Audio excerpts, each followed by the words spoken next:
Општина Куманово од 2017 година постојано вложува во урбаната опрема на градскиот кеј, но таа постојано се уништува, истакна првиот човек на Куманово, Максим Димитриевски, одговарајќи на прашање дека граѓани имаат забелешки дека недостасуваат клупи и корпи за отпадоци.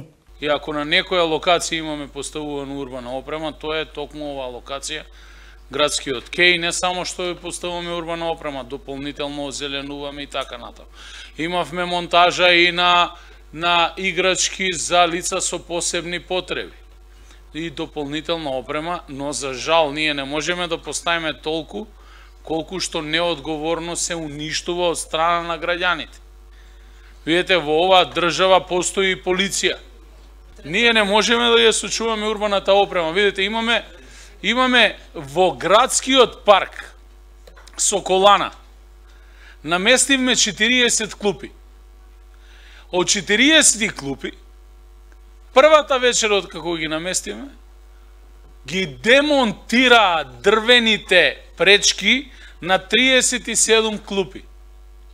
Јас тоа го пријавив кај тогашниот началник на полиција и побарав да се најде сторителот. Ми рече нема проблем, градоначалник, експресно.